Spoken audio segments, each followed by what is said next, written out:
Olá, eu sou Andressa Fabres e estou aqui para contar uma história para você.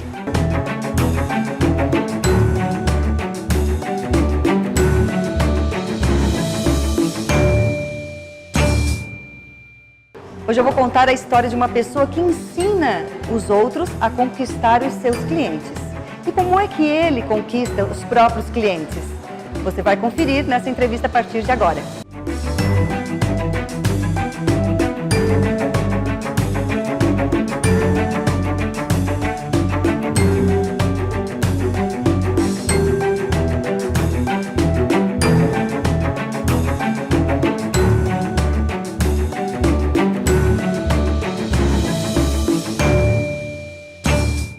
Olá, seja bem-vindo. Nós estamos com Fernando Kimura, hoje no Andressa Fabres Conta.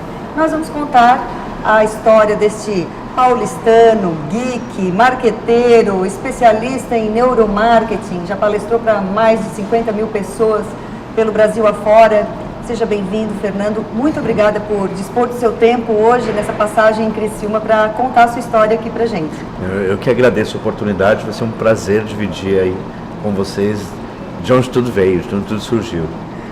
Hoje você está palestrando, dando cursos sobre neuromarketing, né? É uma referência número 1 no Google, né? Quando se busca por inovação em comunicação. O que é o neuromarketing? Para a gente começar a história e saber depois como chegou ao neuromarketing.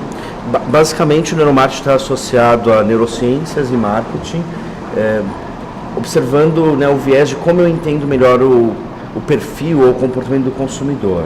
Então isso tem muita relação com outros temas que a gente não presta atenção, como psicologia do consumo e branding, né? Brand, que é construção de marca. Então basicamente é isso, como eu faço as pessoas gostarem mais da minha marca, né?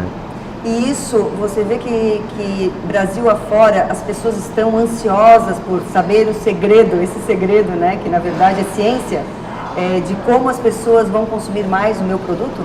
Sim, existe bastante curiosidade sobre isso, mas se a gente analisa isso, é feito há muitos anos, né? Existem marcas centenárias, né, que a gente consome elas e as mais de 100 anos elas têm mais valores do que outras marcas. Hoje, achas que tem influência do digital, esse interesse pelo neuromarketing? Também tem, mas a gente pode influenciar de todas as maneiras, tanto digitalmente como no ponto de venda. Então, todos os caminhos levam a pessoa à influência. E como é que Fernando Kimura foi descobrir o neuromarketing ou descobriu o neuromarketing até mesmo como uma profissão? Isso aconteceu porque um belo dia eu estava sem querer numa livraria, uma livraria Cultura, no Conjunto Nacional, na Paulista, em São Paulo, sou de São Paulo. E aí eu vi um livro, chamava Lógica do Consumo.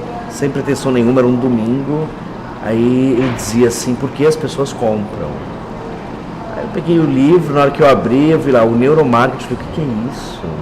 E aí eu comprei o livro naquele domingo e eu li o livro inteiro, foi quase uma sessão de Netflix, né? Que eu li o livro inteiro naquele dia até a segunda-feira, eu fiquei desesperado, eu comecei curso de neuromarketing, pós de neuromarketing, artigo de neuromarketing, eu encontrava pouca coisa, né? Então comecei neuromarketing USP, nada, neuromarketing SPM, um artigo antigo, aí neuromarketing Brasil, aí coloquei neuromarketing Buenos Aires, aí eu encontrei um curso, e aí eu falei, olha que interessante, acho que está aqui um caminho, eu fui lá fazer esse curso. Né? Então no Brasil era uma área pouco explorada, não que fosse totalmente desconhecida, mas pouco explorada. Naquele momento sim, né, que era, isso foi em 2013, fim de 2013 para 2014, né?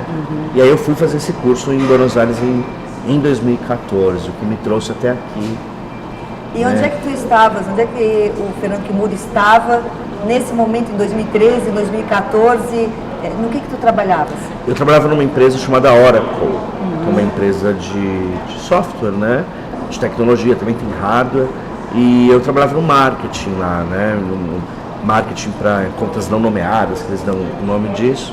E eu trabalhava lá, né, nesse momento. E aí nada por acaso, né? Eu trabalhava para a América Latina. E aí o curso era em Buenos Aires. Então, antes de trabalhar lá, eu tinha oportunidade para ir para outra empresa, mas acabei indo para lá. E hoje eu olho e falo, era meio que era para ser isso, porque se eu não tivesse trabalhando na Oracle, eu não teria tido a possibilidade de morar na Argentina, então trabalhar de lá e estudar lá. E aí, quando terminasse esse curso, né, essa especialização em neuromarketing, imediatamente começasse a dar cursos sobre o assunto ou houve um outro caminho antes? Não, logo que eu voltei, o que aconteceu? O curso não é tão extenso, é um curso de um mês. Eram 2 vezes na semana à noite, de terça e quinta-feira. E aí o que eu fazia? Ao momento que eu ia na aula, eu já rascunhava, porque eu já palestrava de certa forma, mas não sobre esse tema. Eu falava de inovação em comunicação. E aí eu começava a rascunhar os slides. Aí logo que eu voltei, eu falei, poxa, eu posso transformar isso num conteúdo novo e tentar vender. Ver se tem alguém que tem interesse. Aí dentro disso eu precisava fazer o meu conteúdo com a Soap, que é uma agência especializada em conteúdo. Então naquele momento, para mim era muito caro aquilo. Então eu tive que me desdobrar para conseguir pagar os slides. E aí eu tinha dinheiro para pagar 10 slides. Eu não tinha dinheiro para pagar 11 nem 12, eram 10. Aí eu comprei 10 slides, a história estava com 20, eu tive que resumir a história em 10. E aí eu fiz a história em 10 slides. Aí o que eu fiz para começar isso? Eu revisitei o meu primeiro cliente. Quando eu vendi a primeira palestra, quem comprou a minha nota 00001, que eu falo com todo orgulho, é a Porto Seguro de Santos. E tinha uma moça chamada Tabata, que assistiu uma aula uma vez minha, e ela me contratou. E aí eu liguei para a Tabata e falei, eu tenho uma palestra nova. Eu apresentei para ela por Skype, falei, eu quero fazer aí para vocês conhecerem. Ela, não, mas você vai... Quanto é o seu valor, né? Não dá para fazer de graça. Aí eu comecei a revisitar alguns locais que eu fui. Em menos aí eu criei uma página no meu blog falando sobre isso. E eu não sou uma pessoa muito presente digitalmente, tenho algumas questões aí. Mas... E aí em menos de 6 meses eu era o primeiro lugar no Google. E eu não sou um criador eu não criei tanto conteúdo sobre isso.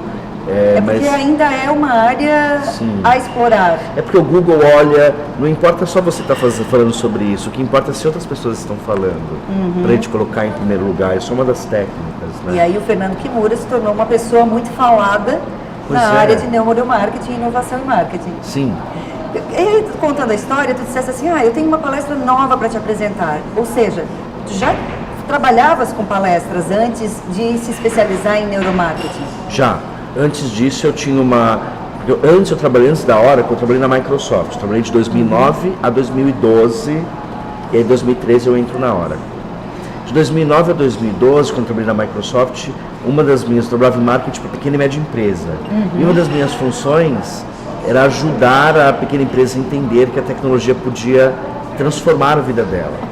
E a gente participava de vários eventos. Então eu tinha uma palestra que chamava Inovação. Só que nós não falávamos que inovação era tecnologia, porque seria um clichê naquele momento. Então eu vi que as empresas, eu já tinha essa palestra de inovação, que começou a chamar muita atenção, era feita pela Soap, tinha um roteiro, eu aprendi a roteirizar dentro da Microsoft. E aí essa palestra, ela ganhou um corpo em menos de 2, 3 anos. Eu saí, eu era uma pessoa que tinha 300 amigos no Facebook, passei a 2, 3, 4 mil amigos, que isso começa a virar um problema, uma loucura, não um problema, mas começa a virar ingerenciável. Isso aconteceu na Microsoft já. Então quando eu saí da Microsoft, eu já era conhecido como um palestrante da Microsoft.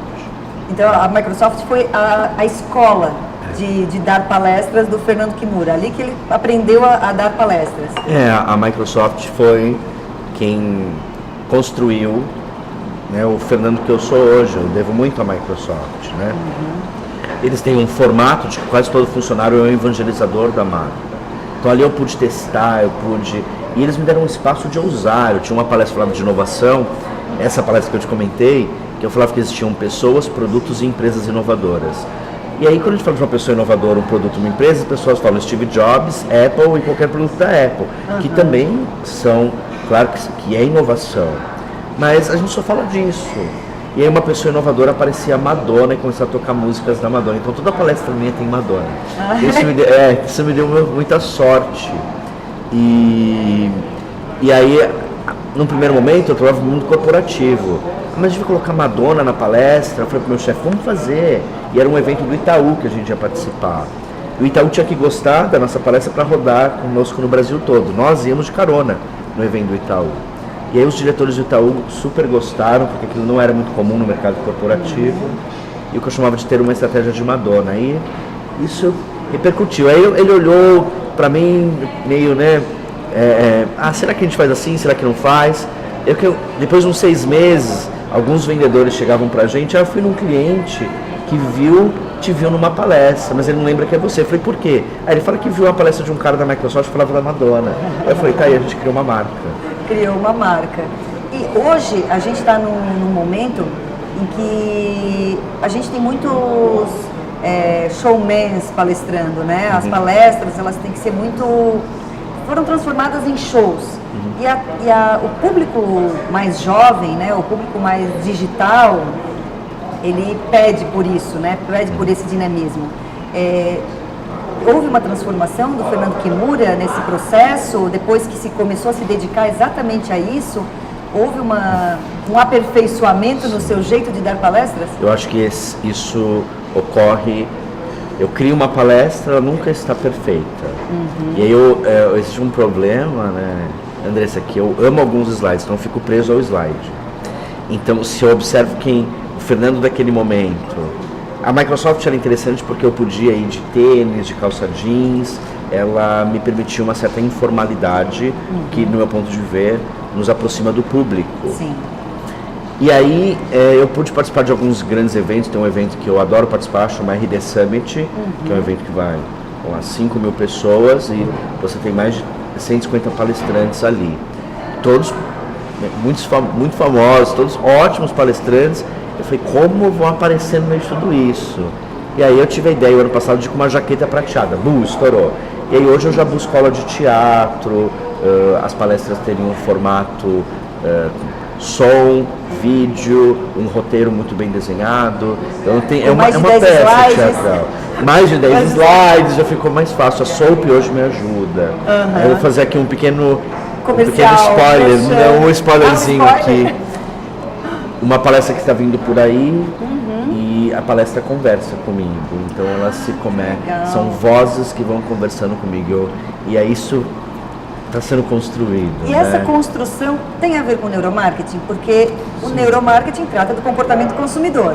À medida que você vai fazendo palestras para mais e mais pessoas, você vai observando o comportamento de cada público. Sim. É aplicado o neuromarketing no seu produto, que é a palestra? Sim. Uma coisa que eu percebi também, a gente não pode se limitar muito no roteiro. Porque eu assisto muitas palestras, né? Eu aprendo muito com isso, de poder ir nos eventos e ver os outros profissionais. E uma coisa que eu vejo que tem muito nas palestras, número, índice, que é super importante, mas eu falei, as pessoas já estão vendo tudo disso num evento, então a minha palestra não vai ter nada disso. E aí uma das técnicas, o neuromarketing se propõe a chamar a atenção das pessoas. E aí eu tento brincar com isso, eu uso técnicas de filmes para construir alguns dos slides. Então eu tenho slides chamados, que eu chamo eles de slides Almodóvar, que Almodóvar é um diretor espanhol, porque o slide, quando eu começo a apresentar, ele começa de uma forma, na metade você acha que, eu começo o slide, você acha que é algo, na metade a história muda e ao final não era nada do que você imaginava, exatamente como um filme de Pedro Almodóvar, isso num único slide, né, transcorrido ali em menos de 2, 3 minutos. E isso não é muito comum nas apresentações, né, no geral. Eu vejo que o conteúdo é ótimo, mas a pessoa ela não consegue transformar aquilo de uma forma diferente. Aí eu me inspirei em várias pessoas, né? Tem um palestrante que eu adoro, que chama Marcos Cazu, que é um palhaço, ele é um ex-frentista de posto de gasolina, e é o palhaço Alegria do Cirque du Soleil. E ele faz a palestra caracterizado de palhaço, ele não fala nada e as pessoas dão risada. E depois ele vem com a história da vida dele. Esse eu me inspirei bastante, é incrível. O Daniel Godry, que é um ícone, que ele brincava com uma simples escada no meio do palco. Então eu começo a brincar, aí essa evolução, aula de teatro agora, figurino, troca de roupa, um vídeo falando com as pessoas, isso eu falando no vídeo. Então esse tipo de produção é necessário para que as pessoas lembrem da palestra, seja memorável a palestra. Quer dizer que o Fernando Kimura, ele é hoje mais do que um especialista em neuromarketing, inovação e comunicação, ele é um palestrante. Sim. Se houver um novo tema, se o neuromarketing, se perder o interesse pelo neuromarketing, o Fernando Kimura vai buscar um outro tema para continuar a profissão de palestrante, é isso? Eu amo fazer isso. Então eu acredito que todos nós podemos contar histórias com um ponto de vista diferente. Né? Acho que o importante, não só do neuromarketing, como da inovação, como da tecnologia, é a gente promover nas pessoas a possibilidade de elas olharem um outro ângulo, sempre. Então, eu sempre vou tentar fazer isso, independente do tema que eu estiver fazendo. Então, a minha busca aí é sempre essa. Então, demora um tempo, tem um tempo para a gente se reciclar, trazer um tema. Eu percebo que todos os temas que eu vou trabalhar têm que ser correlacionados a isso, porque senão tem um distanciamento do público muito grande.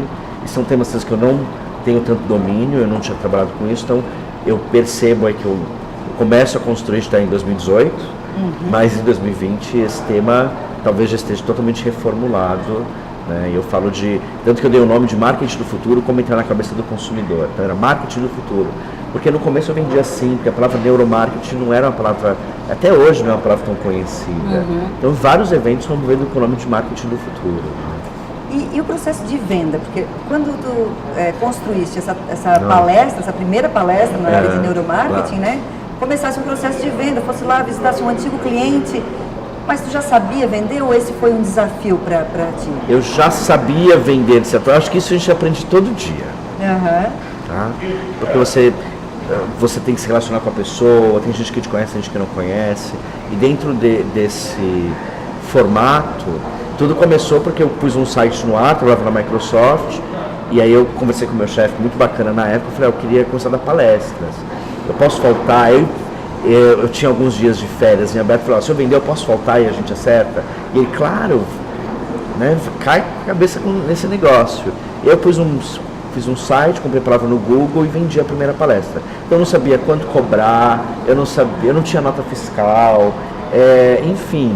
E aí eu vendi, o mais importante era isso, vendi numa sexta-feira, aí na segunda a pessoa já mandou um e-mail confirmando, pediu para comprar as passagens, porque ela ia reembolsar no cachê, eu vendi. Então tinha um problema ali na minha mão bom para resolver. Então essa foi a primeira venda, que foi em 2012, e aí a partir disso eu tive que fazer a primeira venda, Andressa, para acreditar que aquilo era possível. E aí, depois daquilo já abri a empresa, e aí teve a nota 00001, algumas semanas depois, para Porto Seguro, que me assistiu. Esse é um tipo de venda que acontece muito. Meu marido te assistiu em tal lugar, eu te vi em tal evento, e assim isso vai sendo vendido. Exato. Quando a gente começa a trabalhar como autônomo, que foi o que tu começaste a fazer quando 2015, saiu da Oracle, isso. né? E Junho de 2015. Começou a se dedicar a isso, tem a parte da organização financeira também, né? Porque tu não tem mais uma receita fixa ali, todo mês, entrando na conta. E é ruim, eu tinha a cabeça de salariado, né? Como que funcionou isso na tua vida profissional? Demorou muito tempo, assim, para haver uma organização? Eu acredito que... Eu não sei como a gente pode chamar, Andressa. Uma amiga de minha disse que isso você é abençoado. Eu acredito no universo. O que aconteceu? Em junho de 2015, eu voltei de férias da empresa, eu já tinha vendido 5 palestras que eu tinha a receber. O Sebrae é uma das empresas que mais me contratam. Então o Sebrae tinha realizado 5 eventos, então eles têm todo um processo de pagamento, então não tem problema, eu tinha a receber isso ainda. E aí eu volto de férias e o Sebrae me contrata para mais 10 eventos. Era junho, eles me contrataram para agosto e setembro 10 eventos, né? 5 em um mês, 5 no outro. Era praticamente ingerenciável dentro da empresa. Eu tinha um acordo de faltar um dia, 2 dias e não o mês todo. E aí eu fiz uma conta de padeiro. As 10 palestras eram praticamente um ano do meu trabalho calculando o salário. Fora que eu tinha já 5 a receber. Então, para mim, isso foi um sinal, pedir demissão imediatamente. Daqui a pouco o Fernando vai contar pra gente um pouco do seu processo criativo. A gente vai descobrir como é que ele constrói essas palestras. Não saia daí.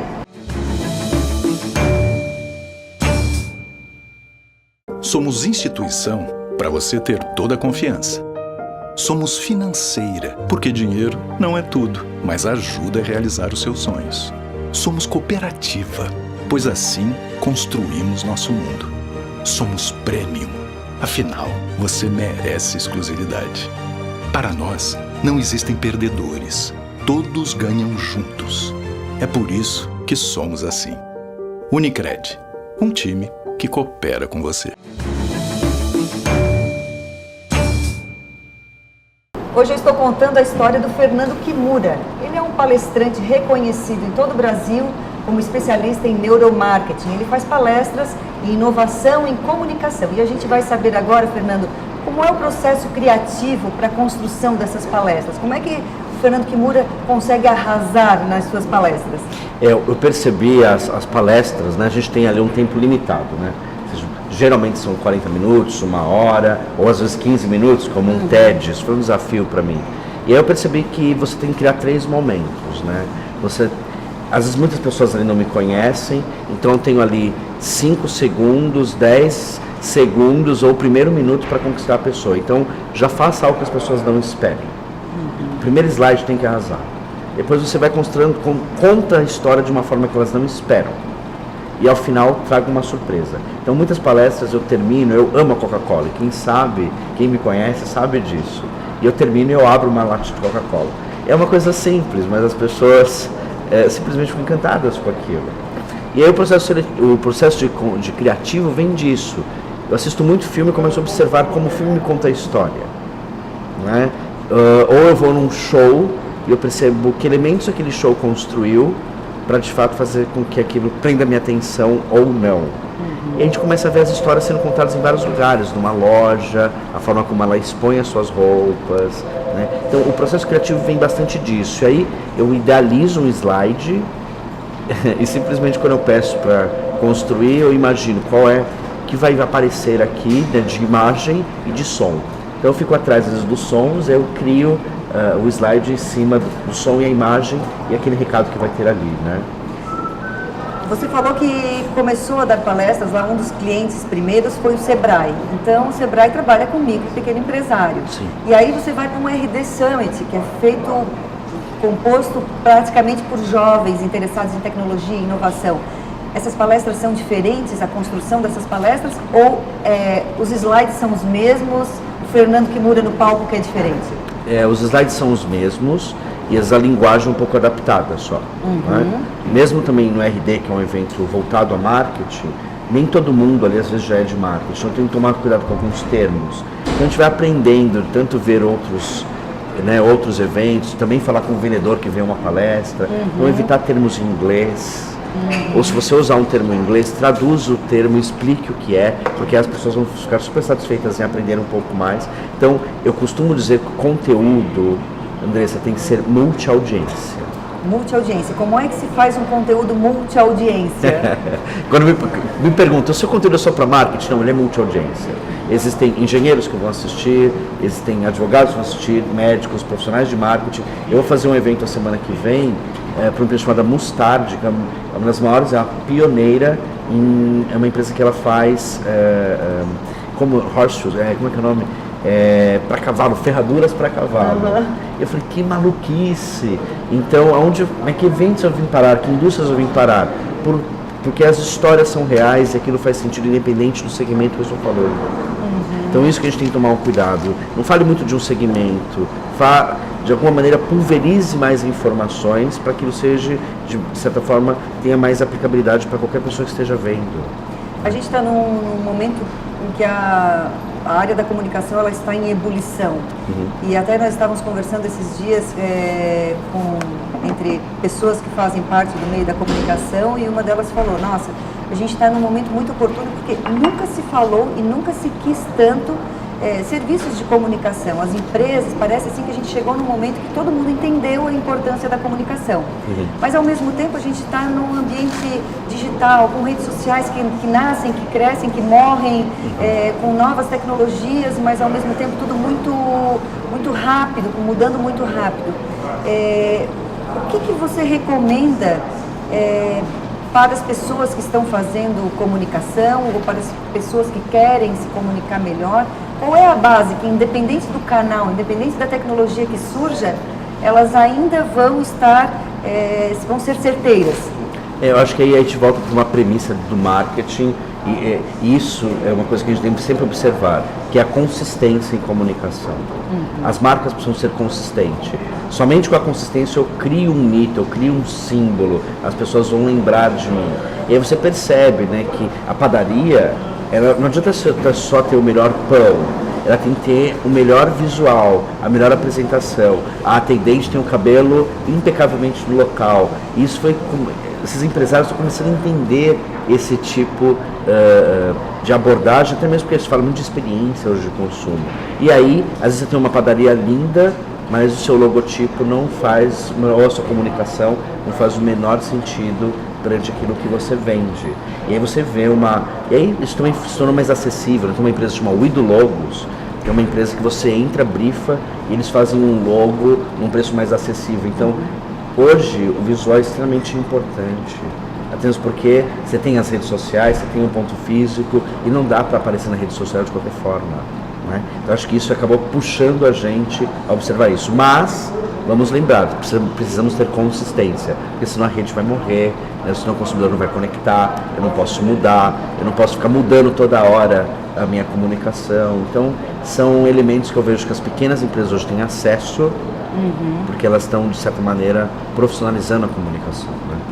Fernando Kimura, muito obrigada pela sua participação aqui, pela sua disponibilidade em vir contar sua história, ensinar um pouquinho para a gente de neuromarketing sobre palestras, né, sobre a sua principal atividade. Muito obrigada. Eu que agradeço. Obrigado.